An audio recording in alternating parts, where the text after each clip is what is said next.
Howdy fam, welcome to episode 2 of Danger Fruit. If this is your first time with us, welcome. So glad that you're here. I think we're gonna have a dang good time. If this isn't your first time with us, welcome back and I cherish you. In this episode, we're gonna be talking about a Freudian melodrama noir called The Furies. Furies came out in 1950.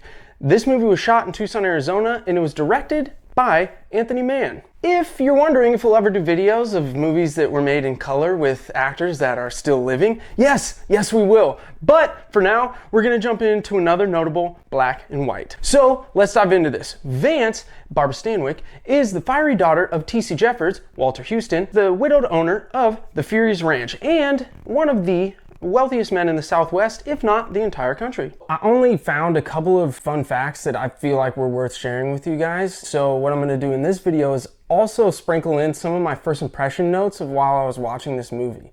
Whoa, father-daughter mouth kiss. Geez, daughter, friggin' turd. First impression, I do not like you, Vance.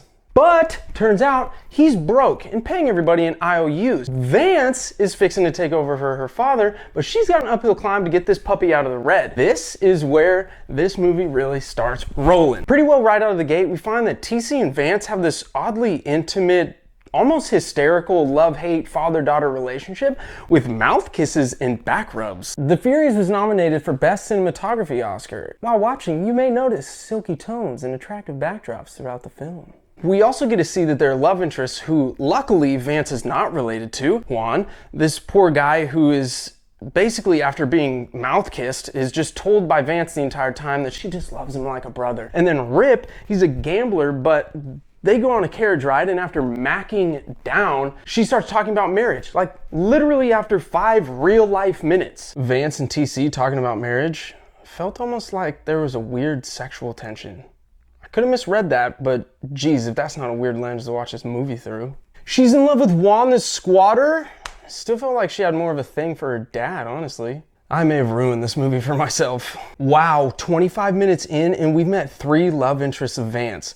TC, Juan, and now Rip. Also, her conversation in the woods whilst necking with Rip felt like 100% innuendos. The story continues and the plot thickens. TC brings home a new woman who is basically just an older version of Vance, and Vance and her do not get along. Flo tells Vance she's just marrying her father for the money, and then Vance fastballs a pair of scissors at her face. The story continues, and TC is driving squatters off of his land, who just so happen to be Juan's family. So they lob some boulders at him, he lobs some dynamite at them, fun is had by all. Then, precious friend and boy toy, Juan, meets his demise at the hand of her father. Commence Vance revenge montage. Vance kicks it in gear to go get the money to buy off her father from the Furies and goes around the country cutting deals so that she can make it happen. The Furies was credited as Walter Houston's 56th film. Unfortunately, it would also be his final film. Houston died in April of 1950, which was only 4 months before this movie was set to premiere. TC hears that there's a buyer and does what he has to do to get things in order. Then he hurries down to the bank and finds out that he just sold off the Furies for a trunk full of his own IOUs. Somehow, after all that madness, magically everything's gonna be okay now. And then TC gets shot in the back. And I'm reminded that the best on-screen deaths are deaths in old westerns. Okay, so now let's jump into our segment, the good fruit, the bad apples, and the harvest. For anybody that's new with us, what this is gonna be is talking about what's positive about this movie, and then we'll also talk about what maybe isn't so positive or things that didn't age well with the movie, and then we talk about the harvest, kind of what we're left with after we go through those things. The good. So, for being 70 years old, this movie looks pretty dang good. And the story concept itself, it's actually pretty great considering the era it was made in. A strong female lead who's out to prove herself worthy of taking over her father's giant cattle ranch. I say you go, queen. Can I say that? It felt really weird coming out of my mouth. Either way, you get what I'm saying.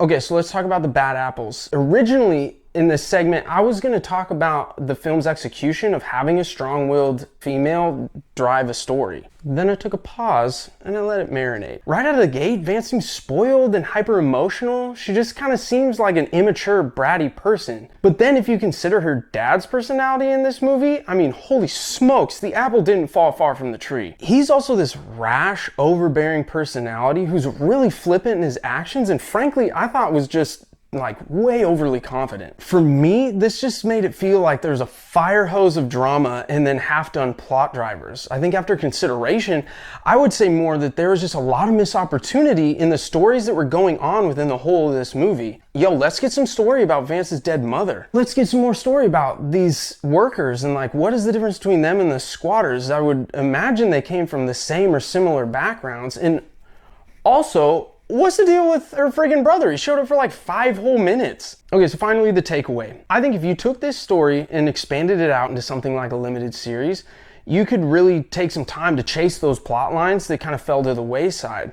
I think if you did that, there's some serious potential for this to be a really killer storyline. I think to have all that was going on in a 2-hour feature just left you at times thinking stuff like, wait, what about that thing? Whoa, why are you doing that? Also, something that I really couldn't help but focus on was the intimacy between TC and Vance's relationship. It wasn't like in this cute father-daughter way. It was more like in a Jace, get a room kind of way. And it also felt like Vance just had eyes for every other male within like a 300 square radius. Holy smokes. So something that I want to break down before we end this video is taking the character of Vance, but I want to turn that character into a male. First, does he intimately embrace and then mouth kiss his mother?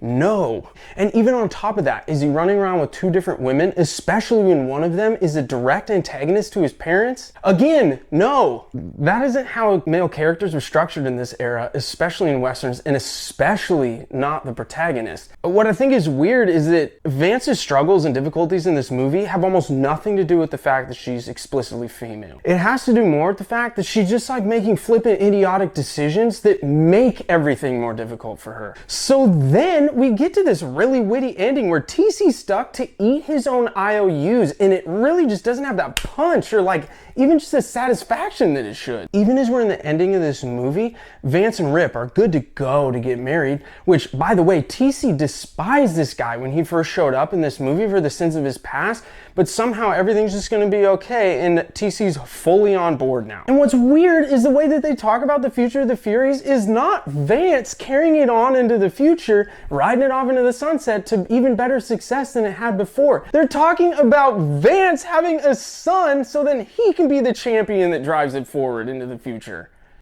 If this movie had any interest in being just a hair off from the usual predictable storylines and really like sending a message like, you freaking go, girl, you just swung a wrecking ball through it. I mean, this is set up that Vance is this strong-willed personality who's really doing what she's got to do to take this thing over, and then right there at the end, it's like you pull the rug out from under her, but she's magically just okay with it. All in all, the story concept sounds good, and I mean, it's a nice little mix-up of the usual tropes, but I just feel like this movie may have overcomplicated things. But it looked good, so I think the fact that they went with more of like a noir shooting style, and it's just a half a beat off of what you would typically expect from a Western, which noir at the time was the director Anthony Mann's his forte. So what they did with lights and shadows and things like that, it looked really nice. Would I recommend this? Honestly, I don't know, probably not. I mean, especially if you're just dipping your toes into Westerns, this one might be a lot to take in all at once. I mean, even as a movie, this is a lot to take in all at once.